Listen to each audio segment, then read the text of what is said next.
Assalamualaikum warahmatullahi wabarakatuh. Bismillah, salatu wassalamu ala rasulillah Sayyidina Muhammad ibn Abdillah wa ala alihi wa sahbihi wa mawalah. La hawla wa la quwwata illa billah. Amma ba'du, fa inna ahsanal kalami kitabullah wa khairal hadi hadi nabiyina Muhammadin sallallahu alaihi wasallama wa syarrul umuri muhdatsatuha fa inna kulla muhdatsatin bid'ah wa kulla bid'atin dhalalah kulla dhalalatin finnar. Wa fi sanadil muttasili ila imamil muallifi rahimahullahu ta'ala wa adama naf'alana bihi wa bi barakati ulumihi fi dharain amin. Ma'asyiral muslimin rahimakumullah, jamaah taklim Masjid Jami' Al-Mu'awanah, sama-sama kita hormati orang tua kita, guru kita Ustaz Haji Muhammad Yusuf. Ada dua orang nih ya. Yusuf Kuadrat.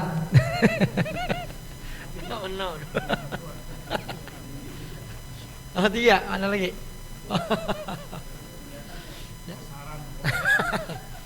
Kalau namanya Yusuf biasanya ganteng-ganteng, bininya dua biasanya bininya. Saat Haji Muhammad Nafis, saat Satibi, saat Samsudin, saat Hilmani, para sadis, para hujat, semua hadirin jamaah rahimakumullah yang baru nyampe. Saat Abdul Ghani, saat Jaini Abdul Ghani. Hadirin jamaah yang dimuliakan Allah Subhanahu wa taala. Hari ini kita sebenarnya masuk hari Asyura nih, 10 Muharram. Ya makanya tadi saya yakin banyak yang pada puasa nih. Ya ada yang puasa juga, ada yang kagak puasa, enggak puasa enggak tahu, lupa apa gimana dia. Sayang-sayang sebenarnya tahun depan belum tentu ketemu lagi Muharram. Tapi kalau udah lewat mau bilang apa? Lan tarji'al ayyamul lati madat. Hari yang udah lalu enggak bisa balik lagi, udah lewat. Gitu. Nungguin lagi tahun depan kalau lewat. Cuman hadirin rahimakumullah, Rasulullah memang di dalam satu hadis beliau bilang inni kuntu amartu bisomi yumi asyura faman sya'a shoma faman sya'a tarak. Sesungguhnya aku memerintahkan untuk melaksanakan puasa hari Asyura. Maka barang siapa yang mau silakan puasa, yang mau silakan enggak puasa. Jadi ini emang enggak kewajiban. Cuman dulu ya di awal Islam itu sebelum turun kewajiban puasa Ramadan, puasa hari Asyura ini wajib urusannya. Tapi ketika turun perintah Ramadan, maka jadi sunnah hukumnya. Lalu kemudian diriwayatkan dari Aisyah, dia bilang ruya an Aisyah radhiyallahu taala anha qalat yaum Asyura yaumut tasi. Hari Asyura itu dibilang hari yang tanggal 9. Tuh. Wa qala ba'duhum, sementara sebagian lagi ada yang mengatakan yaumul hadi asyar, hari yang ke-11 di bulan Muharram. Tapi wa aktsaruhum ala annahu yaumul asyir, yang kebanyakan mengatakan hari Asyura itu tanggal 10. Maka ada yang puasanya tanggal 9, tanggal 10, tanggal 11. Nah yang tadi nggak puasa besok udah puasa gitu. Kalau yang tadi udah puasa terserah mau puasa lagi kayak mau kagak namanya. Paling kagak ada yang kita puasain tuh sehari. Sayang-sayang hadirin rahimakumullah. Makanya malam Selasa kemarin saya lupa ngingetin tuh, kadang-kadang kalau yang namanya amalan-amalan begini nih suka kelupaan kalau kagak diingetin gitu. Fazakir fa inna zikra tanfa'ul mu'minin. Jadi yang belum puasa ya besok puasa dah. Hari Asyura tuh ada yang bilang tanggal 11, soalnya udah ikutin yang itu aja tanggal 11. Ya penting gitu udah. Lalu kemudian santunin anak-anak yatim. Kan Asyura itu disebut juga lebarannya anak yatim. Ini kan nggak lepas dari peristiwa Karbala. Ya, peristiwa Karbala. Jadi kemudian lahirlah satu tradisi menjadikan hari Asyura itu sebagai hari lebaran anak-anak yatim. Ketika pada saat itu Sayyidina Hasan apa Sayyidina Husain tuh? Sayyidina Husain. Ya, yang dipenggal palanya, kemudian anak-anaknya semuanya kelantar semua ya. Lalu kemudian mereka pada merawat anak-anak daripada Sayyidina Husain. Nah itu kemudian jadi momentum pelaksanaan hari Asyura untuk anak yatim. Jadi anak yatim itu sebenarnya juga bukan cuma pada bulan Muharram doang, bulan-bulan lain juga kita diperintahkan untuk melakukan itu. Memang ada hadis dari Rasul tentang menyantuni yatim pada hari Asyura. Jadi ada momentumnya. Jadi ini kalau Muharram ini momentumnya buat anak yatim. Ya jadi ya udah, kalau kita ada keluasan rezeki, santunin anak-anak yatim. Di sini bikin ya. Hah? Bikin belum? Ya. Bikin setahun sekali. Karena kalau yang namanya nyantunin anak yatim ini perintahnya ada di hadis banyak, di Quran juga banyak. Jadi kalau kita kan maulid kita gedein, ya kan? Korban fasolli li rabbika wanhar, ada. Malah maulid malah samar, malah urusan untuk mengagungkan itu, perintah merayakan hari kelahiran. Tapi kalau nyantunin yatim, ini orang-orang yang nggak demen tahlil, yang nggak demen maulid, kalau urusannya santunan yatim mereka pada mau. Kenapa? Sama, nggak ada perbedaan. Itu makanya diharapkan begitu, masjid musola bisa menjadi fasilitator untuk penyantunan anak-anak yatim. Itu hadirin rahimakumullah. Dalam satu riwayat dari an Abi Imran al-Jauni an Abil Khalil qala qara'tu fi mas'alati Daud alaihissalam. Jadi cerita apa yang dibaca dari kitabnya Nabi Daud. Ada gini, ilahi ma jaza'u man asnada ilaihil yatim wal armalah ibtigha'an mardhatik. Ya Allah, apa sih ganjaran pahala buat orang-orang yang nyantunin gitu, yang mana mereka itu dapat kepercayaan untuk nyantunin anak yatim, ngurusin anak yatim dan lain sebagainya, juga ngurusin janda-janda, semata-mata itu dilakukan mengharapkan keriduan Engkau ya Allah. Maka jawabannya, jazauhu an azillahu fi zilli yauma la zilla illa zilli, yakni zillil arsh. Jadi balasannya kata Allah, aku akan naungi dia pada hari kiamat nanti di bawah naunganku, yang mana pada hari itu tidak ada lagi naungan selain naungan dari aku pada hari kiamat, yakni zillal arsy. Jadi dia akan dapat naungan dari arsy-Nya Allah Subhanahu wa taala. Jadi ana wa kafilul yatimi fil jannati kahatain gitu. Jadi kalau korban kemarin kita ngeluarin duit 3,5 juta. Nah sekarang anak yatim kira-kira kita ngeluarin buat santunan berapa duit? Sampai 3,5 juta? Enggak. Itu paling berapa kita ngeluarin? Makanya kan kalau rame-rame satu masjid, kalau satu orang ngasih 100.000 kan lumayan jadi banyak. Syukur-syukur ada yang ngasih banyak kan. Jadi biasain tuh, diagendain. Ngorban kita ngikut, santunan yatim agendain lagi berapa kita nyumbang. Makanya masjid, musola jadi fasilitator. Jadi kita kalau punya duit cuma 200.000 kita mau ngasih yatim bingung. Ya dikit banget. Orang berapa yang ngasihnya? Goceng lah, beli bakso nggak dapet. Ya kan? Makanya kalau dikumpulin jadi banyak. Ya, makanya usaha itu begitu. Ya kalau tahun ini nggak ada, ya masih panjang nih. Saya bikinnya 2 minggu lagi baru bikin santunan. Yang penting kumpulin aja. Bikin list aja langsung di grup masjid. Ada yang ngasih, ada yang 200, 300, 500. Paling kecil ngasih 100 ini. Nah kalau kita kumpulin jadi banyak. Anak yatim paling berapa orang? Kalau selingkup kita sini, kalau saya di Mujahidin tuh 2 RW saya kumpulin 50 orang, nggak nyampe. Yatim ya yatim ya. Yatim itu jadi begitu. Ya kita konsentrasi fokus di yatim. Maka ini hadirin jamaah yang dimuliakan Allah Subhanahu wa taala. Jadi begitu ya, setahun sekali agendain. Ya kan kalau zakat itu kan Ramadan bayar zakat fitrah, paling zakat mal. Ya kalau cukup duitnya bayar zakat, haulnya nisabnya. Nah ini giliran Muharram, waktunya kita untuk berbagi itu semuanya. Makanya anggarin itu buat anak-anak yatim. Hadirin rahimakumullah, kita lanjutin lagi. Kemarin Sayyidina Umar itu minta diceritain cerita-cerita yang sedih sama Ka'ab bin Ahbar. Lalu diceritain sama Ka'ab tuh tentang yang namanya neraka Jahannam. Sampai dikatakan fabakal qaumu hatta nasaju. Lalu kemudian mereka tuh yang ada masjid, di dalam masjid semuanya mereka menangis sampai nangisnya itu terseduh-seduh mereka menangis. Ya, saking apanya, saking takut dan ngerinya dengan kondisi yang bakal dihadapi nanti pada saat hari kiamat. Lalu kemudian falamma ra'a Umar radhiyallahu taala anhu an dzalik qala ya Ka'bu basyirna.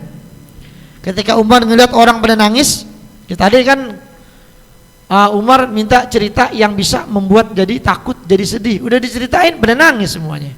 Akhirnya pas Umar ngelihat orang pada nangis ketakutan, kata Umar kepada Ka'ab, ya Ka'ab, nah sekarang ceritain yang girang-girang dah gitu, biar nangisnya pada berhenti. Kalau kita sih mau cerita sedih, cerita girang mah ketawa juga kalau kita. Nggak ada urusannya. Kalau kita sih yakin banget masuk surga kita mah. Ya aman udah pokoknya. Yang penting ngaji, sembahyang yang benar. Asyura aja bikin hari nggak puasa-puasa, tanggal 9 nggak puasa, 10 nggak puasa. Yang beluman juga besok puasa udah. Ya besok. Niatnya gimana? Udah puasa hari Asyura aja Muharram. Emang ada yang bilang tanggal 9, tanggal 10, tanggal 11. Ada yang puasa tanggal 9 puasa, 10 puasa, 11 puasa. Ada yang puasa dari tanggal 1 sampai tanggal 10. Ada yang nggak puasa semuanya. 9 nggak puasa, 10 nggak puasa, 11 nggak puasa. Ada kakak di sini yang begitu. Nah. Jangan ngomong banyak, malu. Ya, jadi masih ada besok tuh. Masalahnya begini hadirin. Kita belum tentu tahun depan ketemu lagi Muharram. Ya, sayang-sayang tuh. Jadi ulama kita ada yang bilang 9, 10, 11. Wah, gua kelupaan kagak ada. Ustadz kagak ngingetin saya kemarin katanya. Gitu, kita jadi kagak keingetan. Emang yang namanya amal-amalan yang model-model begini nih, yang tahunan begini suka pada lupa kalau nggak diingetin. Makanya ada yang bilang tanggal 11. Nah, itu besok dah tuh puasa dah. Aneh kagak ada, cukup dah tadi udah. Ya, jadi seperti itu. Jadi yang penting sehari dah, biar kata puasa tuh sehari gitu. Jangan sampai kagak. Sayang hadirin rahimakumullah, karena ganjarannya itu banyak Allah berikan buat orang yang puasa di bulan Muharram, di hari Asyura. Dapat pahala 10.000 malaikat, 10.000 orang haji dan umroh, ya, 10.000 orang yang mati syahid, dan ini banyak pahalanya. Makanya dalam riwayat yang lain, puasa hari Asyura itu menggugurkan dosa kita setahun yang lalu. Gitu. Itulah emang istimewanya umat Nabi Muhammad begitu. Ya buktinya apa? Lo itu inna anzalnahu fi lailatul qadr. Ya. Dikatakan Lailatul Qadri khairun min. Jadi Lailatul Qadar lebih baik daripada 1000 bulan. Jadi kalau kita ibadah cuman semalaman doang itu lebih baik daripada kita ibadah selama 1000. Itu emang istimewanya umat Nabi Muhammad yang tidak didapat sama umat yang lain. Kita puasa sehari seolah-olah puasa setahun. Itu memang begitu. Kenapa begitu? Kita umat Nabi Muhammad umurnya kagak ada yang panjang. Umat dulu umurnya ratusan tahun, bahkan ada yang ribuan tahun. Sementara kita umat Nabi Muhammad baina sitin wasab'in, 60 70 tahun. Lewat dari itu jarang. Cari dari sini yang umur 80. Di sini ada gak yang umur 80? Pala 8. Ya, belum ada. Haji Zai ini baru 55. Ya. Itu belum pala 7 gitu. Ya, masih muda dah pokoknya. Artinya emang jarang. Nabi udah bilang 60 70 udah. Ya itu udah patokan, 70 udah top udah. Ada yang 80, jarang-jarang hampir 80. Kalaupun ada kadang-kadang udah nggak bisa kuat ngapa-ngapain. Udah punan udah nggak buat neduh nggak bisa, buat nggak bisa udah. Itu teman udah kagak habis semuanya. Ya, jadi seperti itu hadirin rahimakumullah. Ya. Jadi kembali. Kemudian Umar minta kepada Ka'ab, ya Ka'bu basyirna, ya Ka'ab basyirna, ya Ka'ab ceritain yang enak-enak dah, ya biar nggak jadi sedih lagi, nggak jadi takut. Lalu kemudian qala absyiru, aku berikan kabar gembira, fa inna lillahi ta'ala salasami'atin wa salasata asyara syari'atan. Jadi kata Ka'ab, sesungguhnya Allah itu punya 313 syariat, ajaran. Jadi dari Nabi Adam sampai Nabi Muhammad itu ada 313 syariat. Masing-masing Nabi itu syariatnya nggak sama. Zaman Nabi Musa, kalau orang taubat itu cara taubatnya biar diterima sama Allah bunuh diri. ya bunuh diri. Begitu. Ya. Mereka juga nggak boleh makan barang-barang sedekahan, itu nggak boleh dimakan. Gitu. Kalau kita enggak, taubatnya cukup astagfirullahaladzim, astagfirullah. Ntar habis astagfirullahaladzim bikin dosa lagi. Ya, tadi ingat lagi sama Allah, dia taubat lagi, diampunin ya sama Allah. Diampunin masih, dia tahu umat Nabi Muhammad memang lagunya begitu. Dia tahu banget, dia tahu banget. Makanya Allah demen tuh kalau hambanya suka istighfar ya. Ntar dia udah bener nih, ntar ketemu temen yang gak bener nih, lu ngaji mulu lu, kayak orang bener aja gitu. Ini kan kita ini aja nongkrong. Ntar ngaji gak kelihatan tuh 2 bulan, ntar lama-lama bener lagi, dia ngaji lagi bener gitu. Ya Allah ampunin ya Allah gitu, Allah ampunin lagi. Dapat berapa lama? Belok lagi, begitu. Ya, Allah masih ampunin. Ya, Allah masih ampunin. Itu kita istimewanya begitu. Ya kan? Enaknya umat Nabi Muhammad. Sampai nanti kita mau mati, ya sampai kita mau mati, lisan kita nggak bisa ngucapin la ilaha illallah, tapi hati kita masih menyatakan penyesalan atas dosa-dosa kita, itu masih diampuni sama Allah Subhanahu wa taala. Cuman kita jangan ngarepin yang model begitu ya. Itu ada riwayatnya, cuman jarang-jarang. Kalau keburu, kalau kagak. Ya kan? Nah ini makanya hadirin rahimakumullah. Ada 313 syariat. Ya. La ya'til abdu yaumal qiyamati biwahidatin minhunna ma'a kalimatil ikhlas illa adkhalahullahu al-jannata. Wallahi law ta'lamuna kunha rahmatillahi ta'ala la abta'tum fil amal. Jadi tidaklah seorang hamba nanti pada hari kiamat datang dengan memegang salah satu di antara 313 syariat ya, yang Allah sudah turunkan kepada nabi-nabinya, rasul-rasulnya, disertai dengan kalimat ikhlas ya, mengikuti syariat yang ada.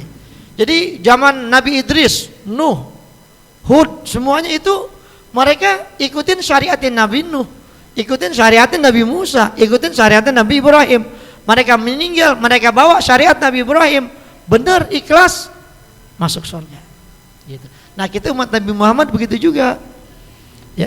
Makanya kan pernah Nabi ngomong sama sahabat, salah seorang sahabat Nabi yang memang takaran otaknya ini, Nabi itu kalau ngomong sama sahabat itu dilihat juga takarannya, ini daya nalarnya.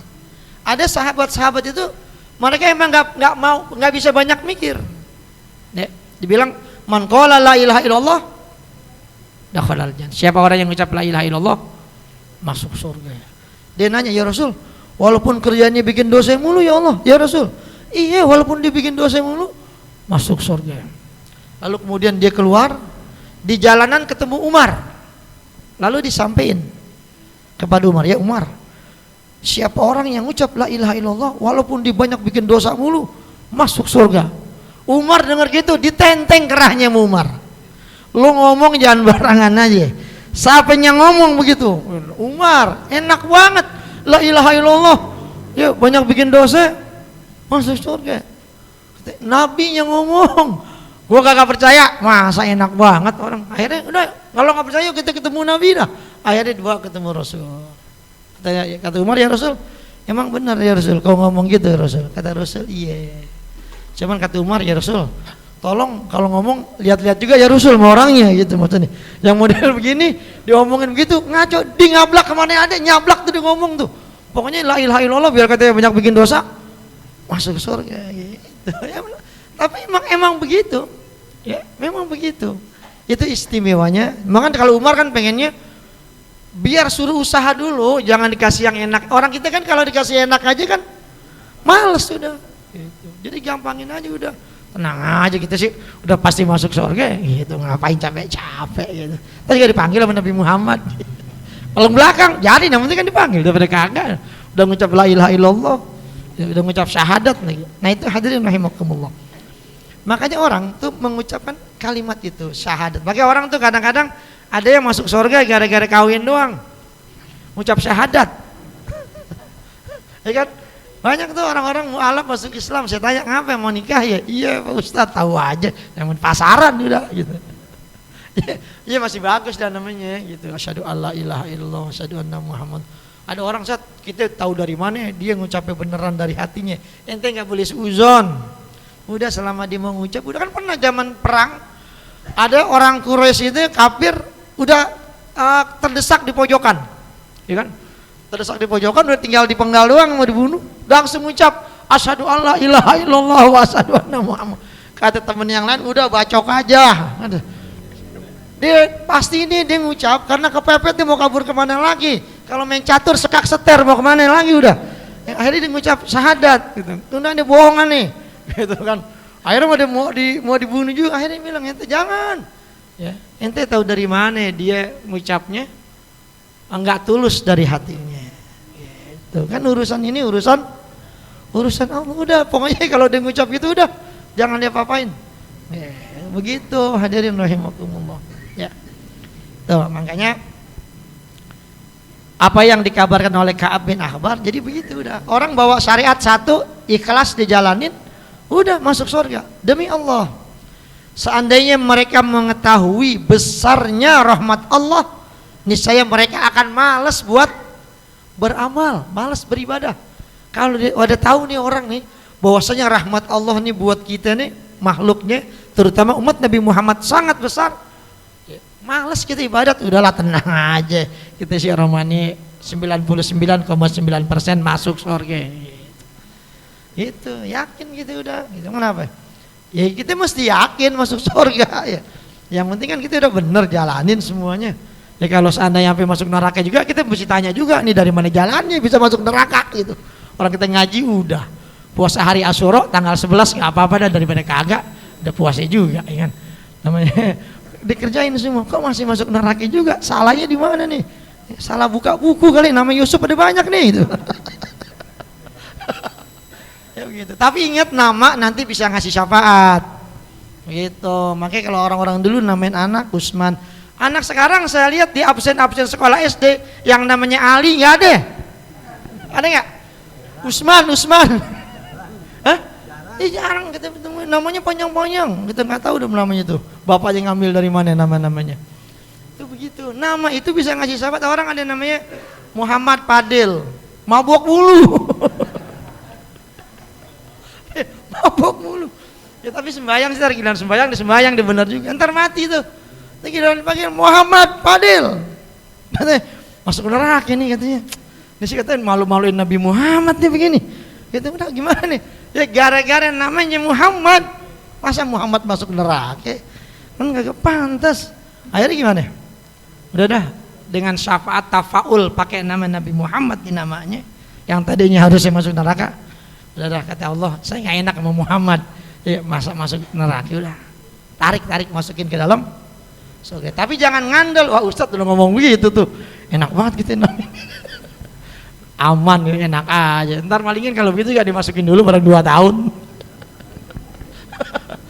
Ya itu hadirin jamaah yang dimuliakan. Jadi nama itu juga tafaul kita itu ada manfaatnya. Kayak orang. Kenapa orang tua kita namanya kita Yusuf? Banyak orang yang namanya Yusuf. Tafaul kepada Nabi Yusuf. Nabi Yusuf orangnya gimana? Ganteng, keren, cakep. Lihat yang nama Yusuf semuanya. Nih Ustaz Yusuf. Gimana kurang keren? Man bini baru atuh nih pada ya. Mana lagi Yusuf? Ya banyak. Itu tafaulannya begitu. Ya walaupun secara genetika ya ada anaknya bapaknya hitam, emaknya hitam, pengen kayak Nabi Yusuf bule putih. Ya nggak ketemu. Jadi kagak. Nah emang bapaknya emaknya hitam-hitam jadi bule, nah gimana ceritanya ya? Tapi paling kagak akhlaknya gitu kan begitu. Orang sih sebenarnya nggak perlu keren-keren, yang penting dilihatnya enak manis gitu. Dilihatnya mana kayak Mail dong kan, kita lihatnya manis dia. Kayak gitu. Kalau dibilang cakep-cakep banget mah kagak gitu kan. Man kalau dilihat nggak bosenin. Gitu ya lah. Tanya ada bininya dah, cakep nggak dia? Ya, jadi begitu, hadirin rahimakumullah. Ya jadi dibilang gitu, kalau mereka tahu tentang besarnya rahmat Allah buat mereka semua, maka niscaya mereka pada males Ya, la abtaqtum fil amal. Mereka akan males buat ibadah, sembahyang. Nggak usah dah, tenang aja. Rahmat Allah itu luas. Itu. Tapi kita juga nggak bisa ngandelin begitu juga. Rahmat Allah emang luas, tapi kan rahmat Allah dikasih buat orang-orang yang taat sama Allah Subhanahu wa taala. Itu. Nah, kalau membayang kagak, puasa kagak, ngaji kagak, ngapain kagak, ngarepin rahmat dari Allah. Ya, kayaknya jauh yang begitu. Sama ibaratnya gini. Ada orang bukan pegawai negeri, nggak tercatat. Ya, mana nggak pernah masuk kantor, tahu-tahu akhir bulan datang ke kantor minta gaji. Apa nggak diusir sama satpam? Catatan lu mana, nomor karyawannya kagak, absennya kagak ada, masuk kagak, apa kagak, tiba-tiba minta gaji kagak ada. Sama kayak orang begitu. Ya, membayang kagak, apa kagak, ini kagak. Tahu datang nanti hari kiamat, ya Rasulullah, saya umatmu ya Rasulullah. Kata Rasul, yang mana ya? Saya belum pernah lihat gitu. Bayang-bayang doang, mukanya gurem sih, kayaknya jarang kelihatan gitu. Samar. Nah ini hadirin jamaah ilmu. Ya akhi, ista'id limisli hadzal yaum. Ya. Wahai saudaraku, bersiap-siaplah kalian untuk menghadapi hari yang persis ya, seperti hari ini. Maksudnya nanti hari kiamat. Ya. Siapin itu. Seperti hari yang dimisalkan tadi di sini. Bagaimana Sayyidina Umar aja ketakutan. Makanya kita disuruh siapin diri menghadapi hari itu dengan apa? Bil a'malis salihah, dengan amal-amal soleh. Nah, salah satu amal solehnya yang tadi ini kita di bulan Muharram, santunin yatim, puasa, ya, lalu kemudian kasih makan yang banyakan dikit, belanja buat keluarga. Itu tadi itu hari Asyura. Kalau nggak ada besok. Ini kalau bininya ada nih saya bilang ini. Tadi lakinya pada beliin makanan apaan? Makan oncom sama tahu. Ya, besok hari Selasa suruh beli daging sama Bangawi itu sono ya. Ya, daging. Kalau masih ada daging korban di kulkas, pakai daging korban. Ya, apaan mau dapat cuma setengah kilo udah habis. Ya, jadi begitu, luasin uang belanja tuh buat keluarga. Ya, makin. Lalu apa lagi? Wajtinabi anil ma'asi, dan juga dengan menjauhi diri dari segala perbuatan maksiat. Fa innaka an qaribin tu'ayinu yaumal qiyamah. Karena kita ini hitungannya, ya, kita ini hitungannya sama hari kiamat itu udah nggak jauh lagi, udah dekat, udah akan datang dia. Kita akan segera menyongsong datangnya hari kiamat. Kita semua nih. Kapan hari kiamat kita? Nggak tahu, ada yang 2 hari lagi, 3 hari lagi, 5 hari lagi. Itu kiamat. Wa tandamu ala ma fati min ayyami umrika, dan kamu akan nyesel nanti kalau udah datang hari itu atas apa-apa yang sudah kamu lewatkan dari hari-hari umur-umur kamu ya, yang sudah kamu lalui. Jadi kalau kita yang udah kita lewatin ibadat kagak, ya amal-amal ibadah kagak, itu kalau kita udah sampai pada saat itu kita cuma tinggal nyeselnya doang. Maka ini hari ya, ini masih bulan Muharram, kita masih ada kesempatan buat kita. Jangan sampai nanti kalau mati kita nyesel nggak dapat amal. Ini momentum, belum tentu tahun depan kita ketemu lagi sama yang namanya bulan Muharram. Makanya ya PR pokoknya ini yang belum puasa ya, ingatkan lagi ya, 9-10 lupa saat besok. Lupa juga pikun ente. Ya udah diingetin berkali-kali masih kagak juga kebangetan. Buat kita juga, emang buat siapa ntar yang dapat pahalanya? Ya kan? Sayang masih hidup, ntar nyesel kalau kita udah mati. Ya. Wa'lam annaka iza mitta faqad qamat qiyamatuka kama qala Al-Mughirah ibnu Syu'bah. Dan ketahuilah sesungguhnya kamu, kalau kamu udah mati, kalau kamu udah wafat meninggal dunia, itu sungguh berarti kiamat buat kamu itu udah datang. Jadi kita nggak usah nungguin, wah kiamat nih masih berapa ratus tahun lagi. Ada ustadz ini bilangnya ada 500 tahun lagi. Ada yang bilang, wah 200 tahun lagi nih kayaknya nih. Ente nggak usah mikirin kiamat yang itu kapan, ente pikirin mati, karena mati bagi kita itu adalah kiamat buat kita. Nggak usah nungguin kiamat kubro yang gede nanti. itu kiamat kita. Wafatnya kita itu kiamat. Ya semalam ada jamaah saya di Pertani sakit. Bilang Sat, bacain Fatihah. Emang sakitnya apaan? Sakitnya stroke. Gitu kan. Terus stroke-nya gimana? Pembuluh darahnya udah pada pecah gitu. Terus doanya mau doa apa ya? Sehat apa yang terbaik? Yang terbaik aja dah saat itu. Iya, soalnya kalau udah pembuluh darah udah pada pecah gitu juga, kalaupun dia manjang, ya berat juga sianan. Yang terbaik, udah yang terbaik dah kita doain baca Fatihah. Di malam dibacain Fatihah, paginya jam 6. Ya, makanya kita tuh kalau ada yang lemes-lemes mau dibacain Fatihah boleh sekarang nih. Mau cepet apa lama gitu. Gitu.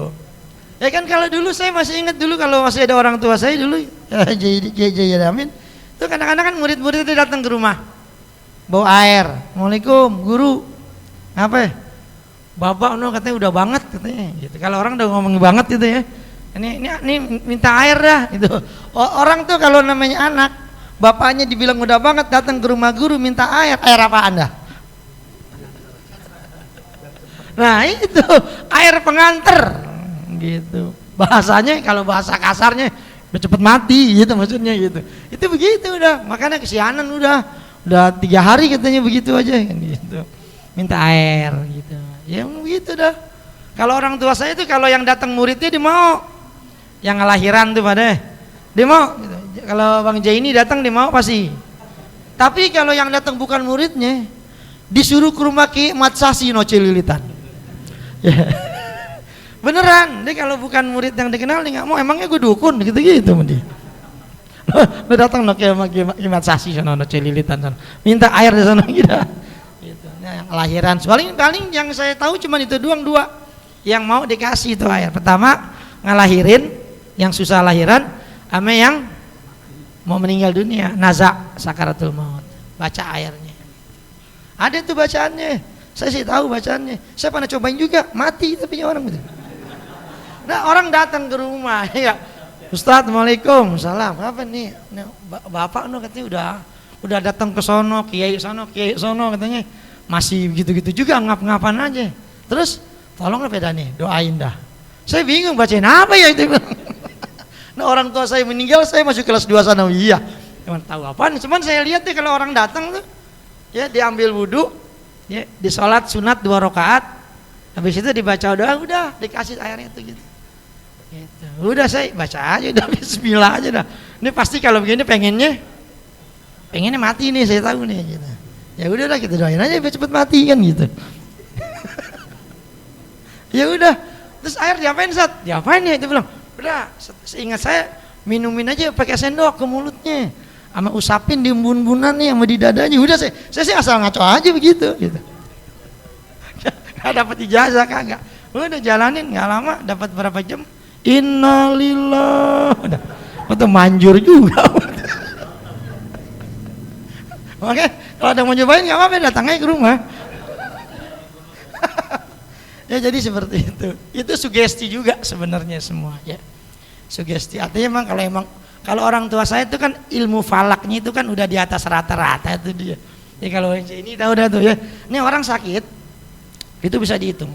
Ini sakit kalau dia minta ini sakitnya bakal sembuh atau bakal mati. Itu kalau ilmu falak tuh begitu. Makanya ada yang nggak ngasih belajar ilmu falak. Kalau kelebihan jadi dukun.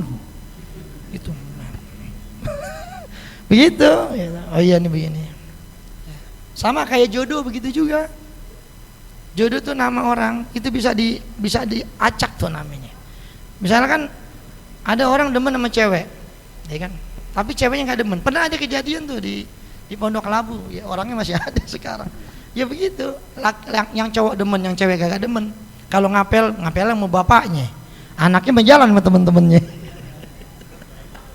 Iya kan, namanya bertepuk sebelah tangan, kagak bunyi, kan gitu. Akhirnya kan dipulang nangis gitu. Nah ketika orang tua saya kesana ditanya, ngapa itu anak lo? Semuanya sedih aja. Ini guru deh lagi demen nih sama anak sono. Terus orang mana yang ceweknya nggak ada responnya sama dia. Kalau orang tuanya sih udah mau-mau aja. Siapa namanya? Itu perempuan namanya. Udah lihat? Oh ya udah, hitungannya ini emang udah jodohnya. Gitu. Udah, tungguin besok tuh perempuan datang kemari diminta kawinin. Yang benar guru, yaudah tungguin aja besok. Beneran datang tuh ceweknya ke rumah. Minta dikawin. Gitu, makanya dia bilang, waduh, ya jadi diamin luar biasa ilmunya kan. Nyampe sekarang awet, punya cucu, punya mantu, punya anak begitu. Ya. Cuman itu jangan nanya mana yang begitu, Anda nggak tahu urusannya ya. Terdatang saat itu yang kayak itu yang mana saat bacaannya. Ya bacaannya pelet Jepang, itu bawa mobil yang banyak. Ya jadi seperti itu. Ya. Jadi kalau emang udah jodohnya ketemu, tapi kalau emang nggak jodoh nggak akan gitu. Dilihat, wah ini emang bukan jodohnya. Ada juga begini, ini jodohnya, cuman emang perjalanan hidupnya berat.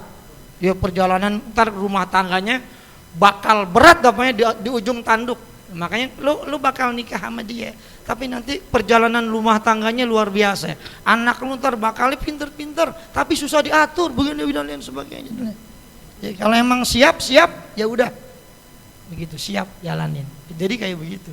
Tuh orang tua saya itu begitu. Dia ilmu falak itu udah bukan cuma ngitung peredaran bulan doang. Orang kan cuma ilmu falak dipakai cuma ngitung besok lebaran kapan nih. Sering dulu pada datang.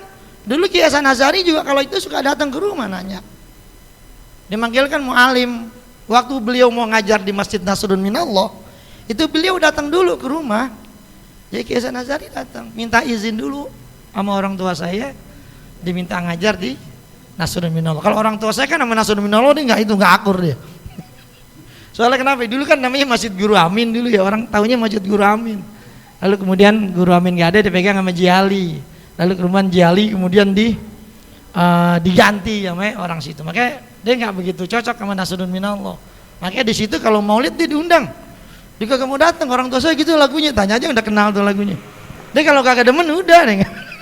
Dilewatin aja model begitu mah. Rada-rada lain nih mang gitu. Nah itu begitu, beliau datang Ki Hasan, minta izin karena dia diminta ngajar di Nasrun. Karena itu bukan wilayah dia. Dia orang Tegal Parang. Disuruh ngajar di Kalibata. Yang orang tahu Kalibata ya wilayah Ki Jaidi Amin semuanya. Sampai kemari beliau juga yang ngajar. Sono pada banyak. Ya akhirnya ya diizinin, nggak apa-apa udah. Ki Hasan Azhari. Ya. Jadi seperti itu. Hadirin jamaah rahimah. Jadi yang namanya ilmu itu banyak. Makanya kita nggak usah yang begitu-begitu dah, kita yang normal aja. Yeah. Ada saya punya teman nggak cakep-cakep banget, mukanya kalau mau saya masih cakepan saya, tapi pacarnya banyakan dia. Ngomongnya pinter. Kalau bahasanya raja gombal, pinter banget kalau kita dengerin dia ngomong. Bisa aja ngomongnya emang begitu, Allah kasih itu kelebihannya.